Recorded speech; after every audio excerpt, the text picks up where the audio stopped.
1983 թվականին հույժ գաղտնի պայմաններում Վլադիմիրի կենտրոնական բանտի գերեզմանատնից Նժդեհի աճյունը տեղափոխվեց Հայաստան և պահվեց Բաղաբուրդ գյուղում Վրա Գառաքելյանի տան նկուղում։ Այդ ծանր և խիստ պատասխանատու գործը հանձնել է առել Պավել Անանյանը, Նժդեհու թոռնուհու ամուսինը։ Ընտրությունը կանգ էր առել նրա վրա, քանի որ նա բավականին լավ էր տիրապետում ռուսերենին, բացի այդ արտաքնապես ռուսի էր նման։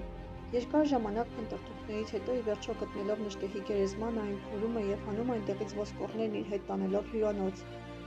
Նժդեհի միայն մեկ ողն է թաղվում Խուսպուտ լեռան աջին գտնվող Կոզնի աղբյուրում։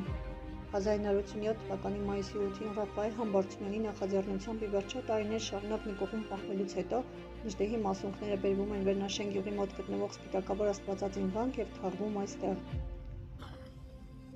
1989 թվականի հունիսի 17-ին Մովսես Գորգեսյանի, Պարուհ Հայրիկյանի և շատ այլ մարդկանց նախաձեռնությամբ տեղադրվում է Խաչկար գերեզմանակար և այդ օրը դառնում Նժդեհյան ուխտի օր։